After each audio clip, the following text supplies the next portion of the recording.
વધ્યું છે. ગુંડા તત્વો, લફંગાઓ, તોડબાજો, ધાક ધમકી કરનારાઓ, કટકી કરનારાઓ, લોકોને ડરાવનારાઓ, આવા બધા જ લોકો જે હતા એ ગામડે ગામડે, શહેરે શહેરે, વોડે વોડે નેતાઓ બનીને ફરે છે. મારી વાત સાચી છે કે ખોટી? એક પણ સારો માણસ કે જેની પાસે જવાનું મન થાય, જે નેતાને મળવાનું મન થાય, જેની પાસે જઈને હૈયું ખોલવાનું મન થાય, જેની પાસે જઈને હાથ મિલાવવાનું મન થાય, જેની વાત સાંભળવાનું મન થાય, જેની બાજુમાં બેસીને ફોટો પડાવવાનું મન થાય, જે માણસના આપણા સોસાયટીના ગેટે બેસીને વખાણ કરવાનું મન થાય, એવો એકેય નેતા ભાજપ પાર્ટી આખા ગુજરાતમાં વધવા દીધો નથી. ક્યાંય એવો માણસ નથી. ધાક ધમકી કરનારા, ગુંડા ટાઈપના, લોકોને ડરાવનારા.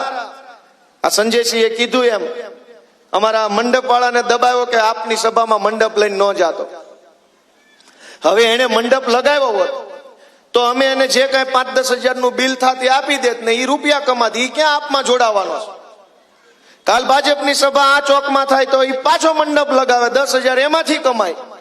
પરમ દિવસે કોંગ્રેસની સભા થાય, વળી મંડપ લગાવે, વળી 10,000 કમાય. આમાં હું ખોટું થઈ જતું તો એને મંડપ અહીં લગાવી દીધો હોત તો. પણ કેવા માણસો રાજનીતિમાં છે તમે જુઓ કે મંડપ અહીં લગાવે તો એનો ધંધો કરે છે, વેપાર કરે છે, કઈ અમારી ભેગો જોડાઈ નથી ગયો, છતાંય મંડપ વાળાને દબાવે.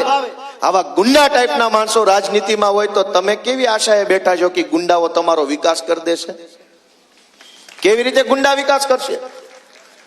અને આ વખતે ગુજરાતની રાજનીતિમાં ન બની હોય એવી ઘટના બની કે હજારોની સંખ્યામાં ફોર્મ પાછા ખેંચાવી લેવા માટે ભાજપે જે ધમપછાડા કર્યા, અપહરણ કર્યા, ખોટી એફઆઈઆરો કરી, પોલીસથી ડરાવ્યા, ગુંડા મોકલ્યા, સમાજના દબાણ ઉભા કર્યા અને અનેક ઉમેદવારોને ફોર્મ પાછું ખેંચાવડાવી લેવામાં આવ્યું.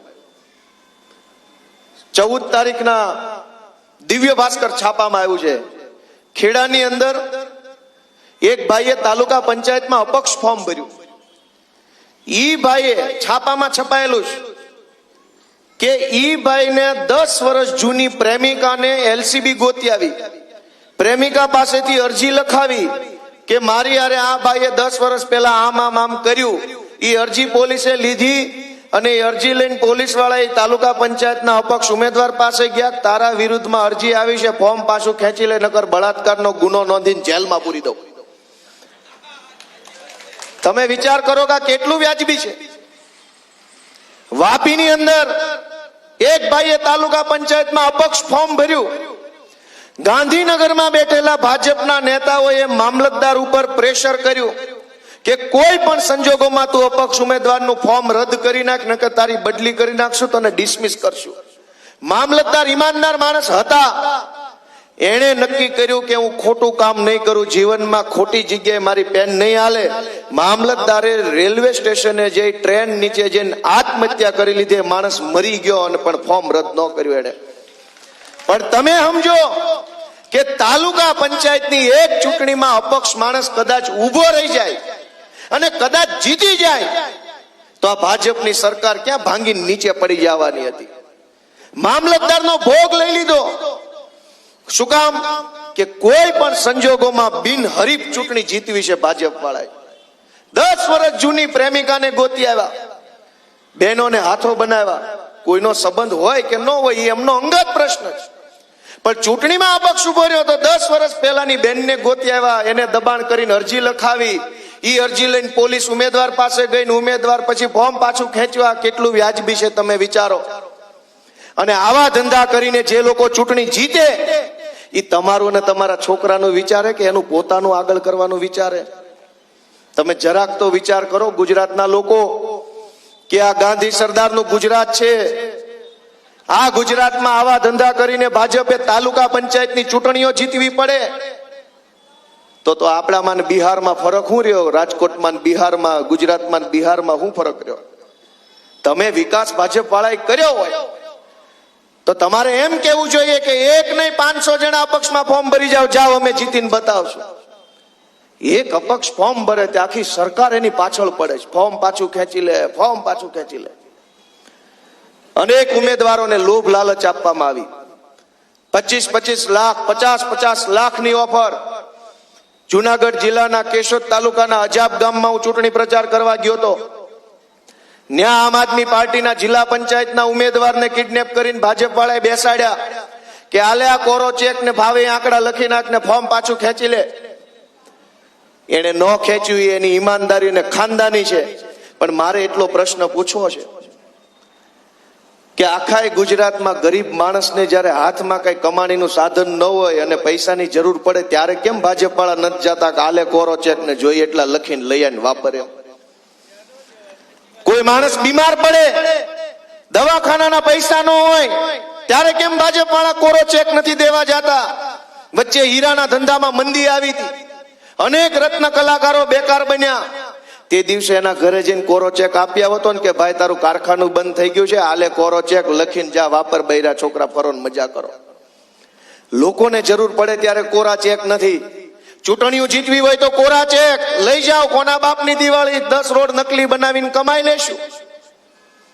મિત્રો, આ પરિસ્થિતિ નહીં બદલો ને તો આપણી હાલત બહુ ખરાબ થવાની છે. આમાં આમ આદમી પાર્ટીનું તો હુંય થઈ જવાનું છે.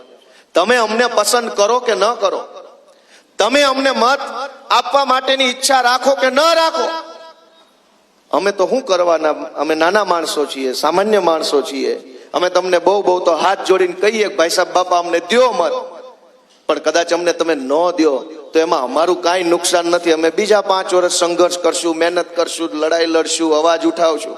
પણ એ 5 વર્ષ આપણા યુવાનોના, આપણા શહેરના, આપણા નાગરિકોના બગડશે એ પાછા કોણ અપાવશે? 30 વર્ષ સુધી આ લોકોએ અહીં સરકાર ચલાવી. કોઈ ભાજપ વાળો ખાલી 10 કામ તો ગણાવી દે ઉભા ઉભા કે આ 10 વસ્તુ છે એ ભાજપના રાજમાં બની. કે બહુ મોટી લાઇબ્રેરી બની ગઈ, બહુ મોટી કોલેજ બની ગઈ, બહુ મોટું સ્ટેડિયમ બની ગયું જે પહેલા નહોતું ને હવે બન્યું, બહુ મોટું આઈટી પાર્ક બની ગયું, બહુ મોટું સ્પોર્ટ્સ કોમ્પ્લેક્સ બની ગયું. કશું જ કાંઈ થતું નથી. નેતા અને નેતાના છોકરા સુખી થયા અને નેતાને મત આપનારા છે એ દુખી થયા. આ પરિસ્થિતિ બદલવા માટે હું તમારી પાસે આશા રાખીને આવ્યો છું કે આ વખતે તમે અમને નિરાશ નહીં કરો. સુરતની અંદર ગયા 5 વર્ષ આમ આદમી પાર્ટી રહી તો 5 વર્ષમાં એક પણ વખત વેરો નથી વધવા દીધો. એટલી ફાઇટ, લડાઈ અમે આમ આદમી પાર્ટી સુરતમાં લડી. જે હગા હોય ને પૂછી લેજો, 5 વર્ષમાં કાણી કોડી નથી વધવા દીધી. એક પણ વખત વેરો ની એક પાવલી નો વધવા દીધી. આમ આદમી પાર્ટી જનતા માટે લડાઈ લડી. FIR થઈ કોર્પોરેટરો પર, જેલમાં ગયા, માર ખાધો, પણ ભાજપ સામે ઝૂક્યા નહીં. એનો પરિણામ, એનો ફાયદો સુરતની જનતાને મળ્યો. આ વખતે રાજકોટમાં પણ એ થઈ શકે એમ છે. દર વખતે વેરા વધીને આવે, લાવો પૈસા, લાવો પૈસા, એક જ મુદ્દાનો કાર્યક્રમ, વેરો લાવો, વેરો લાવો. અને કરોડો રૂપિયાનો વેરો ચૂકવ્યા પછી સુવિધાના નામે મીંડું.